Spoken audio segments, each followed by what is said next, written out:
Hello and welcome to this week's Hi-Fi review, and we're looking at a box.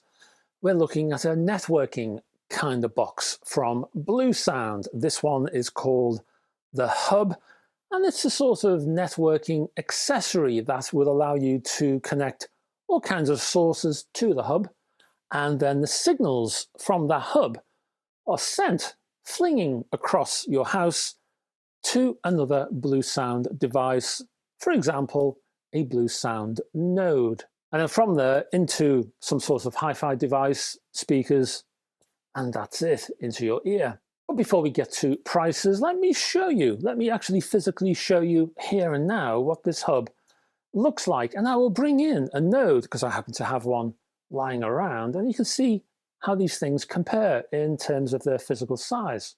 So there's your node, and that's what it looks like, and that's how wide it is, and that's how deep it is. So what about the hub?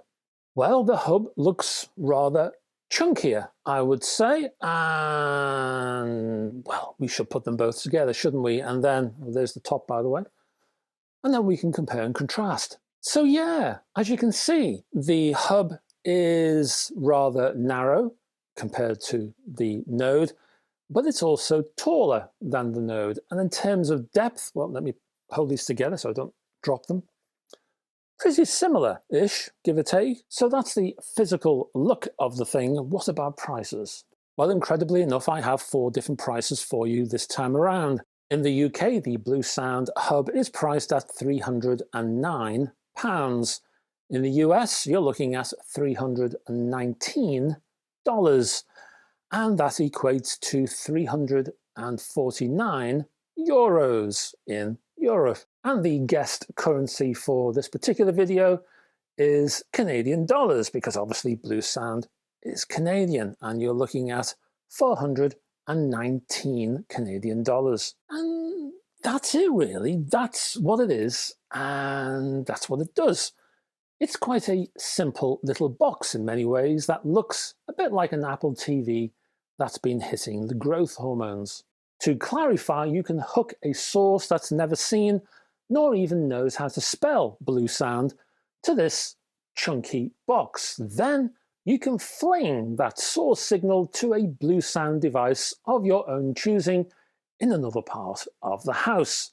Then that signal shuffles through the connected cables to your amp and speakers, and hopefully joy and smiles spill forth at that point.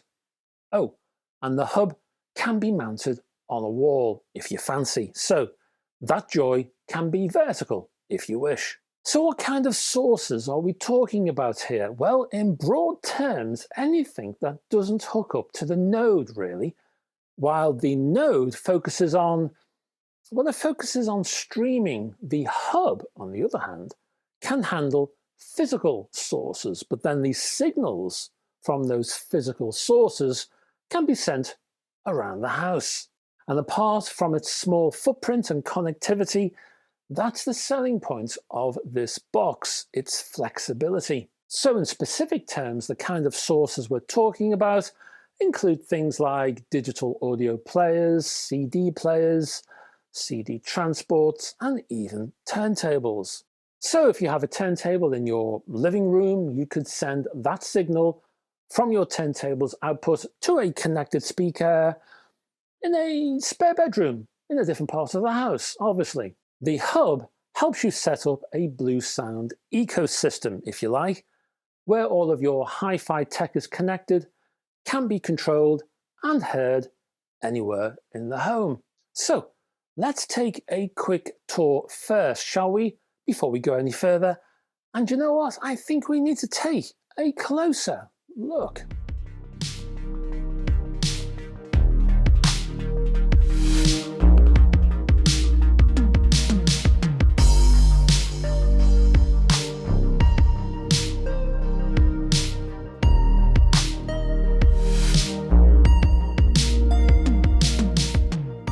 And welcome to the closer look section for the Bluesound hub. And let's start at the top of this unit, which is incredibly empty. It's bereft of any indicators or controls. There's nothing there at all. The front, well, that doesn't fare much better, actually. You can see a tiny little button, and this is a sort of all-in-one jobby which controls standby, but also factory reset, and this is where you do your upgrades. There's also a light, and that's about it. Now, as you might expect these days, this light isn't just a light. Oh no, it's a communication display all on its own that I'm sure, if carefully placed on the top of your nearest cliff edge, is perfectly capable of communicating with enemy submarines. In your house, however, it offers 8 different colour blinking patterns to tell you what's going on. Now, I'll leave some of these for you to discover yourself because, well, I wouldn't want to spoil things and reveal the entire plot. But, for example, a solid green light tells you that a network hotspot has been created or for you to join. A flashing red, well, that tells you that a factory reset is currently underway. And a flashing green, that says that the hub is trying desperately to connect to a network. Inside this rather stout box is Wi-Fi 5, which means you get dual band options of 2.4 GHz and 5 GHz. Also, Gig E is supported via Ethernet, and that means 1000 megawatts can be shunted down your cables. You can connect the hub to your home network via Ethernet. And of course, you can do the same with the other Bluesound device. So, say you have a Bluesound node, you could hook both the hub and the node to the home network via a cable. Then they would talk to each other via Wi-Fi. Now, if past experiences are anything to go by, I strongly suspect that sound quality will be improved via wired mode. But I'll get to that a little bit later on in the sound tests. Something else that you can't see, and also inside this box, is an ARM Cortex-A53 quad-core CPU chip that trips along at a merry 1.8 GHz. Apart from that, the main action, well, the visual action, is around the back, so let's have a gander. And as you can see, there is another C here, a USB-C power socket. There's that Ethernet port I was talking about. There's a pair of analog RCAs, another pair of RCAs that reveals that this unit includes its own phono amplifier, and there's the associated ground terminal. You also get an optical port, there's coax, HDMI E ARC, plus a USB port, but it's only there for firmware updates. Although oddly, there's no labelling that indicates that on the chassis. I wonder why. Now, before we get to the sound quality tests, let's talk about how you use this thing, shall we? Once placed on a shelf and plugged in, then what? Well, I would grab yourself a BlueOS app from your local app store, iOS, Android supported, and once installed, I would connect the hub to your network. I opened my phone and found the network name. It was just sitting there, easy to see. Just make sure that BlueOS is actually switched on in your settings. You may need to access the local network option in your privacy settings just to check that it's switched on in there. So check out the source screen on your BlueOS app, and then you can literally tap and switch from one source to another. Now, in my case, I hooked up an Audio-Technica LP5X and played vinyl via the analog inputs.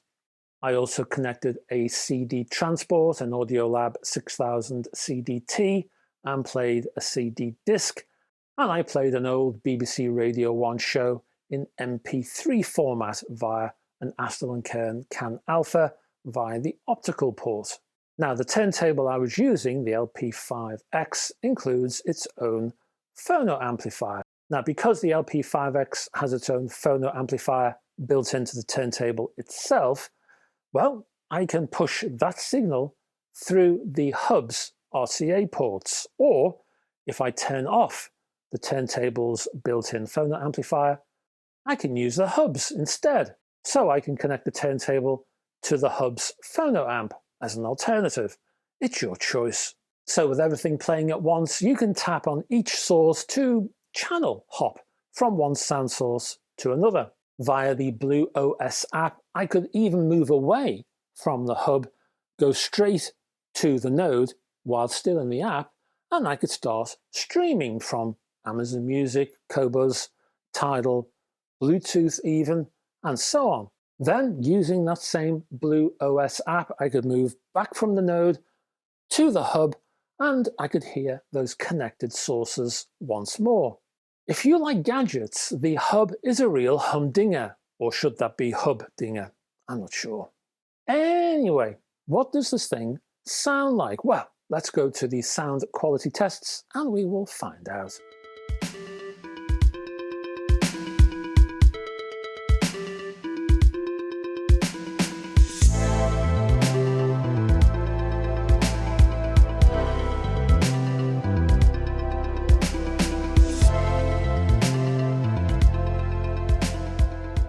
And welcome to the sound quality tests for the Bluesound hub. And first up, well, I did an A/B test between the Wi-Fi play and the wired play using the hub.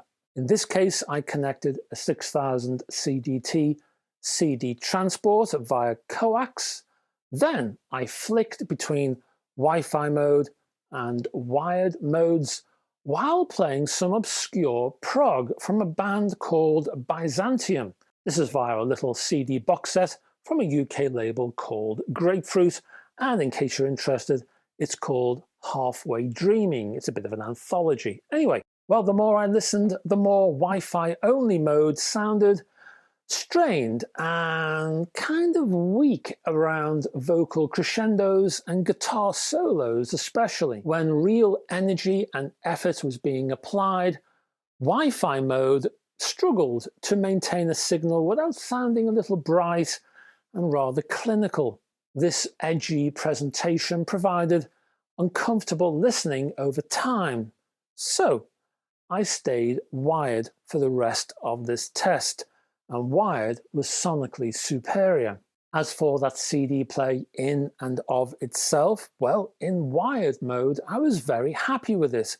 If I was being super picky, then yes, we are dealing in Wi-Fi here, at least from the hub to the node. So there are some sonic consequences surrounding that. After all, you're not plugging your CD player directly into your hi-fi's amplifier. The signal has to jump over a few more hurdles before it gets to your ears. So yes, I could take each element of the soundstage and suggest improvements here and there, sure, but still, you're faced with some sonic trade-offs for the privilege of having all that flexibility in terms of sources connected to your home network, as well as how and where they can be heard in your home space. So you might not have that direct signal from the CD player to your hi-fi, but you do get an awful lot of extra flexibility and choices. And even with those trade-offs, I still found the quality of the overall sound to be high indeed. The better the quality of the source, I have to say, the better the hub sounded. So, for example, the CAN Alpha MP3 offering could be a little thin and cool around the mid-range. The hub didn't really try to soften the edges here, but give the hub a CD or a piece of vinyl or a high-res WAV or FLAC though, and the output was excellent considering this is a network setup. The wired connection provided a certain maturity and control that did allow quality sources to spread their wings. So, for example, David Bowie's Low LP via vinyl was a case in point. That offered a wide, expansive soundstage, detailed mids and strong bass. Now, speaking of vinyl, question is, do I prefer the Phono amplifier sound from the turntable, the one built in to the turntable, or do I prefer the sonic output as provided by the hub's Phono amplifier? Well, I'd go with the hub's Phono amplifier, which seem to offer touchless high-frequency noise, allowing more emotion to come through the vocal delivery, for example. Subtle elements in the music were easier to locate by the ear via the hub's own phono amplifier. I wouldn't be surprised that the distance in and of itself was playing a big factor here, and I'm talking about the actual physical space between the phono amplifier and the hub and the turntable. That would have reduced noise all on its own.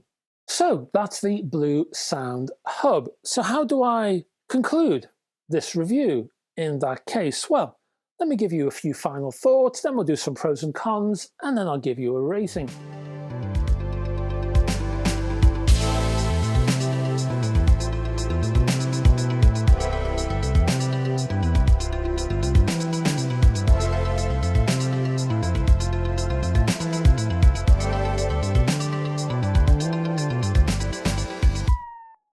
Now, with both boxes up and running, the Bluesound hub and, in my case, the Bluesound Node, the amount of music on offer was truly impressive.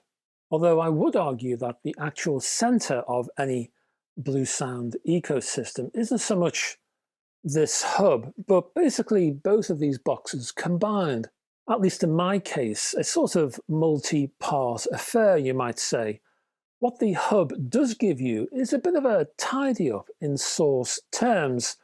If you have something like a Node, which gives you all of the streaming facilities you're looking at, the hub basically gives you the rest, while also opening up your home space in terms of multi-room output. So, for example, you can install 4 of these on the same network.